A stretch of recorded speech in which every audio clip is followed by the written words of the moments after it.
Hello there. Today we're looking into another synthesizer from Cherry Audio.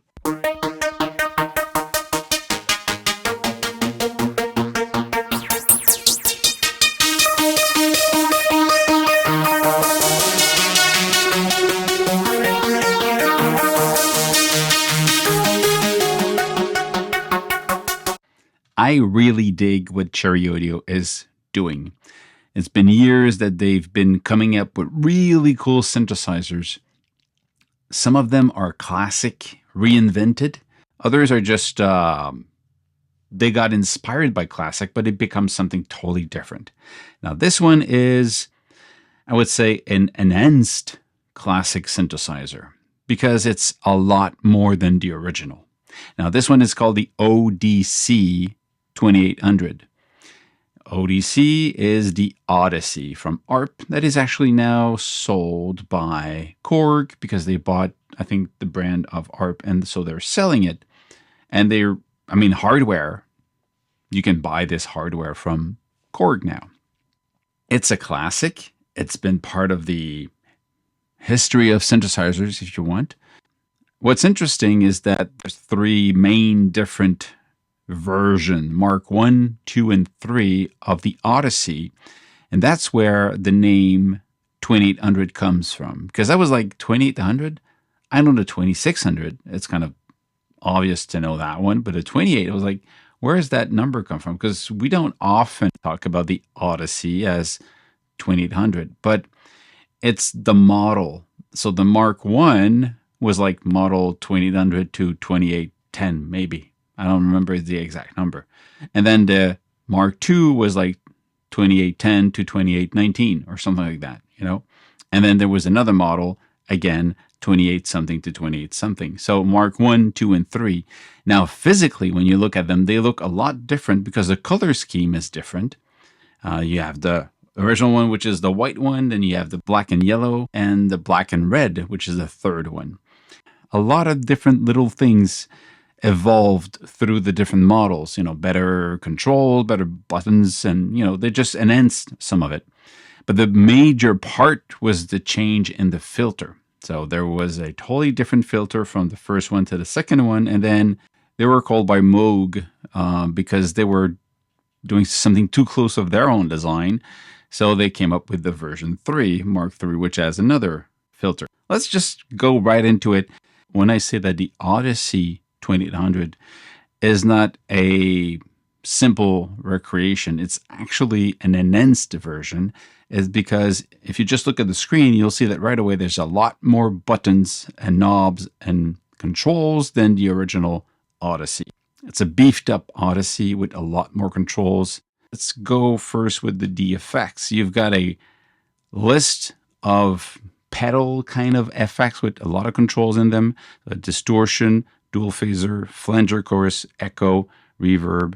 You can turn them on and off, solo, and you have an effect modulator to affect these. So that's why you've got a modulator here, and the modulator, which is the LFO if you want, you have a control here that can control a section of each of the effects. So this is pretty cool by itself. Every synthesizer like to have some effects to make it more alive. But let's, for now, not think about this, because that part is cool by itself, but it's not the synth per se.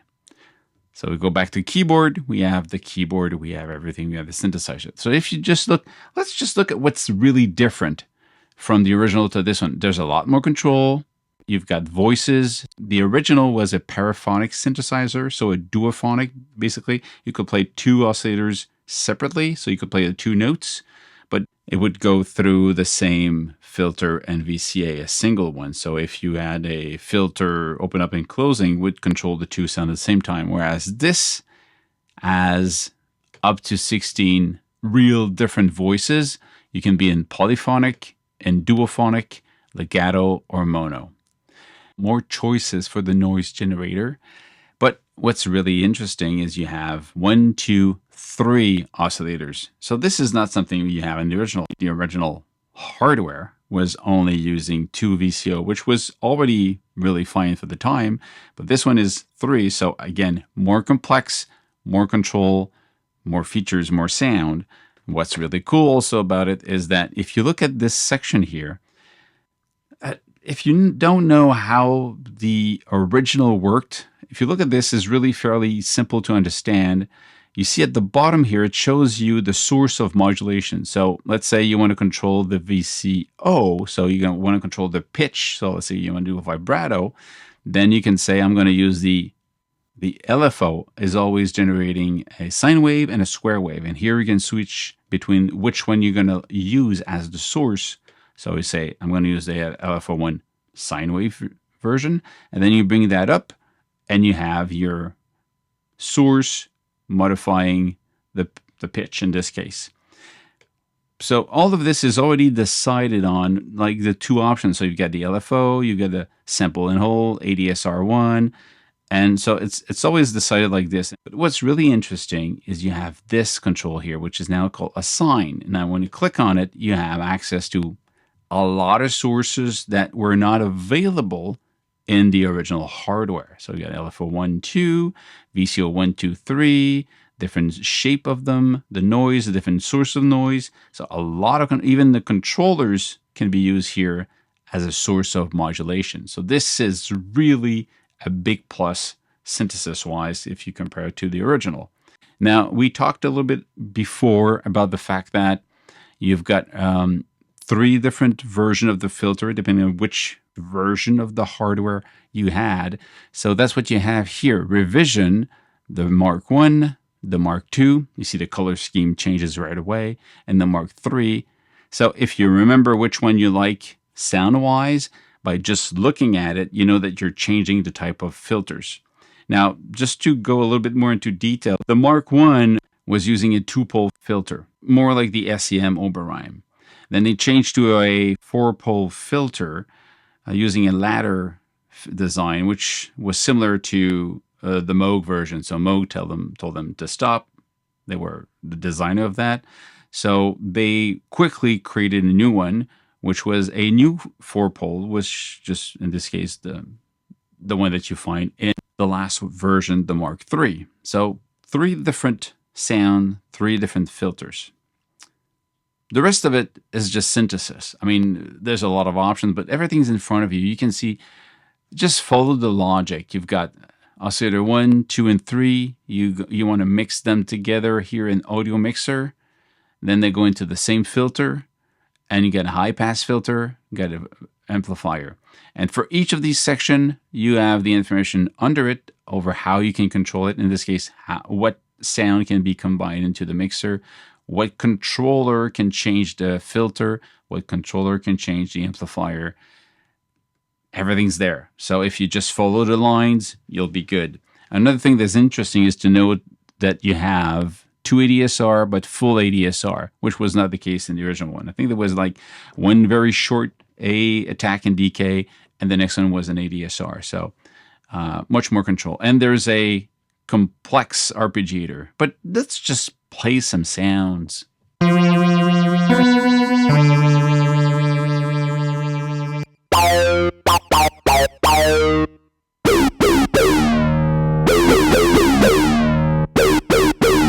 So you see, that's an example of a sound that really exists this way more easily because you've got the ADSR2 that you can just pick and say, I want to use the positive reaction of this.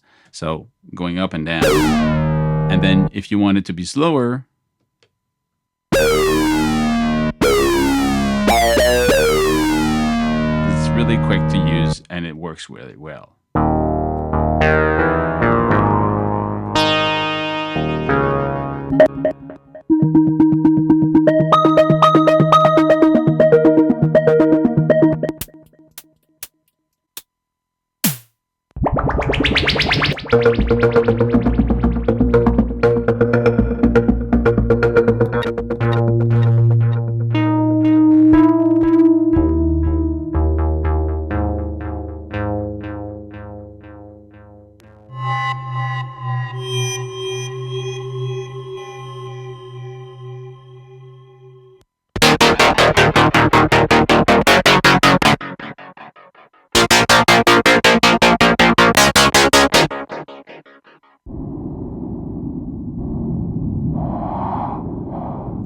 next to Aftertouch.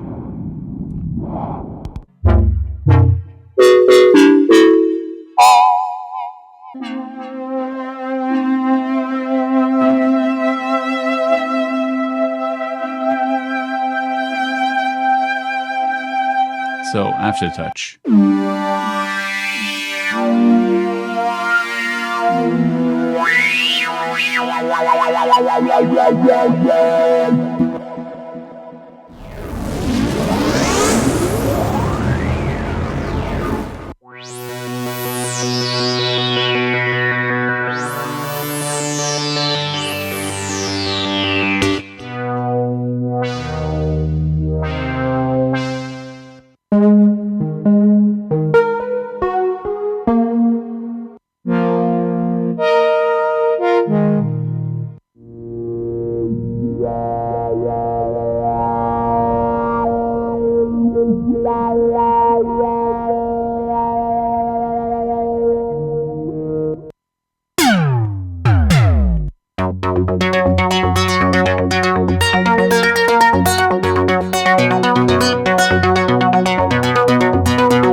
A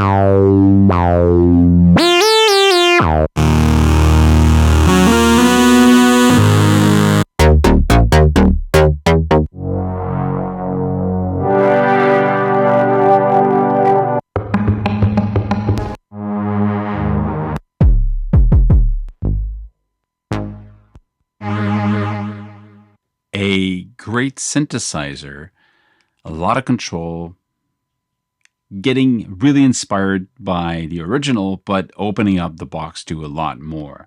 Your arpeggiator, the third oscillator, advanced controls over the sources, the effects, and the choice of different revision of the filter. That's pretty cool. If you want me to do a complete tour about synthesis and sound design with this, write in the comments and I'll do a video about each knobs and examples of how to apply them to do a sound. But for now, if you want that sound, this is one hell of an enhanced version of an Odyssey. Good job, Cherry Audio. Like always, I'm not surprised that you guys nailed it. Stay safe, make more music, and I see you soon. Cheers.